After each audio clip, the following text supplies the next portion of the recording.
कौमी असम्बली ने नए माली साल के बजट की मंजूरी दे दी है, जिसमें IMF प्रोग्राम की बहाली के लिए मुतअद्दिद तब्दीलियां की गई हैं। इनमें सबसे अहम तब्दीली है टैक्स हदफ में 215 अरब रुपए का इजाफा, जो कि 9,200 से बढ़ाकर अब 9,415 अरब रुपए कर दिया गया है। और आम आदमी ने सैलरीड क्लास की बात करें समीन, तो उस पर अब इम्पैक्ट आएगा, चूंकि टैक्स बढ़ाया गया है। बजट की मंजूरी के वक्त ऐवान में सिर्फ 72 अरकान मौजूद थे और अपोजिशन लीडर राजा रियाज, उनके अलावा बिलावल भुट्टो जरदारी साहब, आसिफ वली जरदारी साहब इजलास से गैर हाजिर थे। अब ये गैर हाजिरी क्यों थी, सवाल तो इस पर भी उठता है कि क्या मुतमईन नहीं कर पाई हुकूमत उनको, यानी PMLN मुतमईन नहीं कर पाई। और देखना यह भी है कि इस बजट में पीपल्स पार्टी की तजावीज़ को क्या शामिल किया गया है या कि बिल्कुल नजरअंदाज किया गया है। तो इसी मामले पर आज हम डिस्कशन करेंगे। बिल्कुल जी, हमारे साथ इकोनॉमिस्ट आबिद सुलहरी साहब हमारे साथ इस वक्त मौजूद हैं। आबिद साहब, ये जो बजट में तब्दीलियां हुई हैं, जो मंजूरी में तब्दीलियां हुई हैं, इनको आप किस तरह से देखते हैं? जी शुक्रिया। जैसा कि बजट वाले दिन अक्सर लोग जो थे, इंक्लूडिंग माई सेल्फ, हमें लग रहा था कि ये नंबर चेंज होंगे, जो नंबर आपस में मैच नहीं कर रहे थे।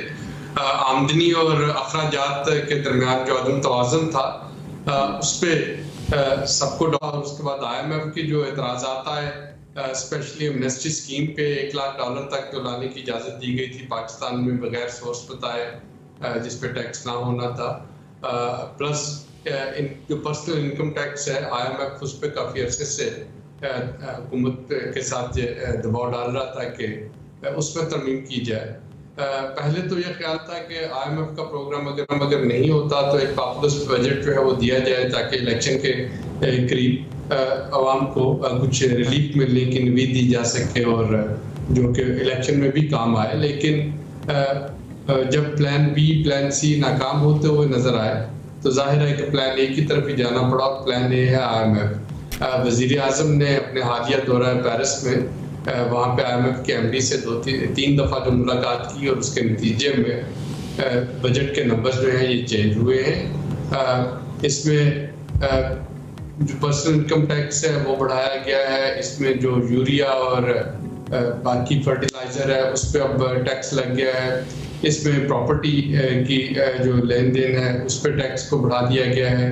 बड़ी गाड़ियों के रजिस्ट्रेशन पे इनकम टैक्स जो है उसको बढ़ा दिया गया है। हुकूमत ने 85 अरब रुपए के अपने अखराजात कम किए हैं, जबकि 15 अरब रुपए के नए टैक्सेस इसमें लगाए गए हैं। और ये सारा कुछ जो है वो आमदनी और अखराजात के दरमियान जो मिसमैच था उसको रिड्यूस करने के लिए किया गया है।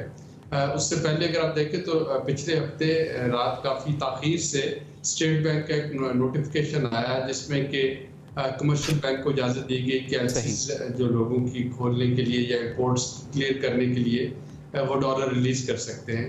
तो वो भी एक इसी इनिशिएटिव का एक स्टेप था कि हुकूमत इस वक्त नामा रिव्यू पूरा करने में काफ़ी संजीदा लग रही है, ताकि $1.2 बिलियन के जो ट्रांच है IMF से वो दे सके। बिल्कुल ठीक है, ज़ाहिर ये बड़ा अहम है। और सबीन, अहम तो ये भी है कि जो IMF का मामला है। हाँ, तो आबिद साहब ये भी बताएं कि अब वो जो डेडलॉक था वो ख़त्म होता दिखाई दे रहा है। इन सारी तब्दीलियों के बाद क्या IMF को मुतमईन कर सकेगी हुकूमत, हमारी डील हो सकेगी? इस वक्त होना तो चाहिए। जिस तरीके से हुकूमत ने ये हंगामी स्टेप्स लिए, यानी गो के इस पे बात की जा सकती है कि जो टैक्सेशन बढ़ाई उसकी बजाय सैलरीड क्लास पे, उसकी बजाय अगर जो टैक्स नेट से बाहर सेक्टर है उनको रोप इन किया जाता तो शायद तनख्वाहदार तबके पे इतना बोझ ना पड़ता। एग्रीकल्चर सेक्टर, रियल इस्टेट या प्राइवेटाइजेशन वगैरह जो प्रोसीड्स थी। लेकिन चले इस वक्त 30 जून से पहले अगर ये सारी चीज़ें मुकम्मल हो जाती हैं और IMF अपने फाइनेंशियल इंश्योरेंसेस पे को बहुत ज़्यादा जोर ना डाला, जो कि मुझे लग रहा है कि शायद आज या कल में कुछ फाइनेंशियल इंश्योरेंसेस जो हैं वो भी अनाउंस हो जाएं, क्योंकि प्राइम मिनिस्टर सिलसिले में भी काफ़ी मुतहर्रिक थे पेरिस में गल्फ कंट्रीज के सबरान से बात करने में। तो फिर ये नामार्ग हो जाता है। उसके बाद इस सारी चीज़ों का एक और फ़ायदा जो है वो अगले पैकेज की निगोशिएशन में आसानी है, जो कि अब ये बहुत क्लियर हो गया है कि अगले माली साल में जिसमें कि $24 अरब के मज़ीद कर्जे चाहिए, वो IMF के बगैर नहीं उसमें जाया जा सकता। तो आज अगर हम IMF के साथ अपने दरवाजे खुले रखते हैं, बातचीत जारी रखते हैं, तो इसका फायदा यकीनन अगले प्रोग्राम में हो रहा होगा। ठीक है। और आबिद साहब एक मामला और भी है, 2 रोज से उस पर खासी बात हो रही है, स्टेट बैंक के साबिक डिप्टी गवर्नर मुर्तज़ा सैयद साहब का बयान, जिसपे वो 1991 इंडिया का हवाला दे रहे हैं, मनमोहन सिंह साहब की बात करें, उनकी बजट स्पीच की बात करें, उनका उस इकोनॉमिक क्राइसिस से निकलने का जो तरीक़ेकार था उसको सराह रहे हैं। इससे हम क्या समझें कि पाकिस्तान से कंपैरिजन किया जा रहा है कि हमने वो नहीं किया और करना चाहिए था? देखिए, मुर्तज़ा सईद साहब का जो ट्वीट था वो ये कहना चाह रहे थे कि डार साहब की जो स्पीच है और मनमोहन सिंह की स्पीच को अगर आप उनका मुवाजना करें तो शायद हम अभी भी वो एक ख्वाब खरगोश में है, हम उस तरह से हकायक मान नहीं रहे। अच्छा। तो उन्होंने मुझे बताया था कि उनका जो कहने का मतलब ये था कि कौम के साथ बड़ा सिंसियर होकर बता देना चाहिए कि इस वक्त इशूज़ हैं क्या और इन इशूज़ के लिए हमें ये चीज़ें करनी है और इसको हमें एक सस्टेन्ड बेसिस पे करना है।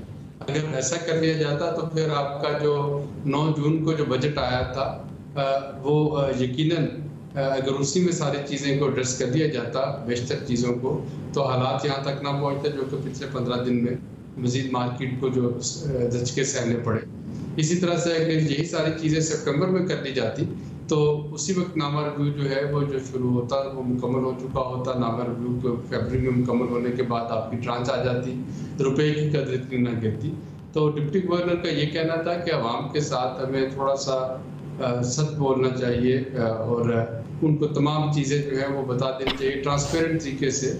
उसके बाद सियासत की आनी जानी चीज़ है, लेकिन मुशक जो है उसको तो ठीक मानों में बजाय। लेकिन आबिद साहब, इस सारी सूरत हाल पे अगर हम बात करें, बात तो हो रही है कि बेहतरी होगी, ऐसे होगा वैसे होगा, लेकिन वहीं पर आवाम का गुस्सा अपनी जगह पर है। वो एक्सपेक्ट कर रहे हैं कि जो हुकूमत है वो जवाब दे, जो मिनिस्टर साहब हैं वो जवाब दें। वहीं पर इसहाक डार साहब की शुएब हमने बात भी की थी कि 2 दिन पहले किस तरह से उनका रवैया सामने आया, एक जर्नलिस्ट को उन्होंने किस तरह से डांटा डपका, और वो उसके बाद उस जर्नलिस्ट ने जाहिर है उसने बाद में बात ज़रूर की कि मेरे पे हाथ उठाया गया। खैर वो फुटेज सामने नहीं है, लेकिन वो फुटेज सामने है जहां पर वो बहुत बुरी तरीके से पेश आ रहे हैं, उनका रवैया बिल्कुल भी ठीक नहीं है उस जर्नलिस्ट के साथ। इस पर आप क्या कॉमेंट करना चाहेंगे?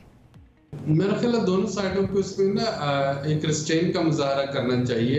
जो फाइनेंस मिनिस्टर हैं या आपके फॉरेन मिनिस्टर, उनसे कभी भी ऑफ द कफ कोई ओपिनियन नहीं देनी चाहिए, क्योंकि ये वो ओपिनियन होती हैं फाइनेंस मिनिस्टर की, एक जुमले से पूरी मार्केट क्रैश कर सकती है या मार्केट बढ़ सकती है।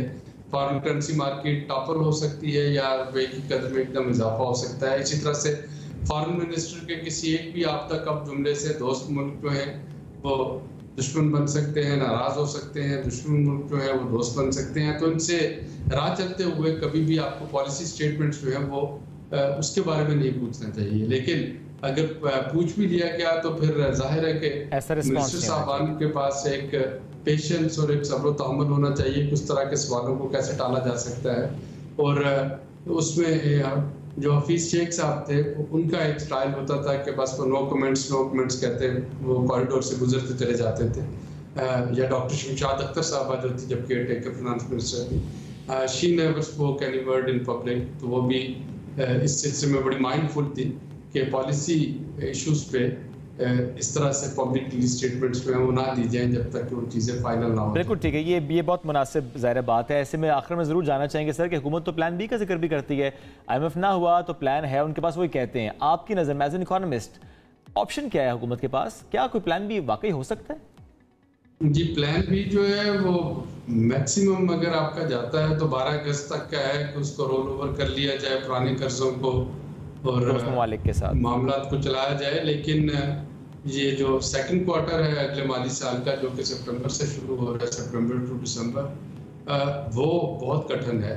हमें अगले 6 महीने की अगर हम बात करें 1 जुलाई से 31 दिसंबर तक, तो तकरीबन $10.5 अरब डॉलर हमें रिटर्न करने हैं। $3.5 अरब डॉलर हमारे पास टोटल इस वक्त किटी में है, तो उसको आप कितना रोल ओवर करेंगे? वो सितंबर तक निकल सकेगा मैक्सिमम। उसके बाद जब एकदम से $5.5 अरब डॉलर की पेमेंट्स करना होंगी तो पाकिस्तान की मुश्किलात जो हैं वो इंतहा तक पहुंच चुकी होंगी। लिहाजा मेरे नज़दीक जो plan A, B, C, D इस वक्त यही है कि IMF के साथ डील किया जाए। बहुत शुक्रिया आबिद सुलहरी साहब। IMF is the only option we have. साथ मौजूद थे, आप डिस्कस कर दे। ब्रेक लेंगे, वापस आएंगे, साथ रहिए।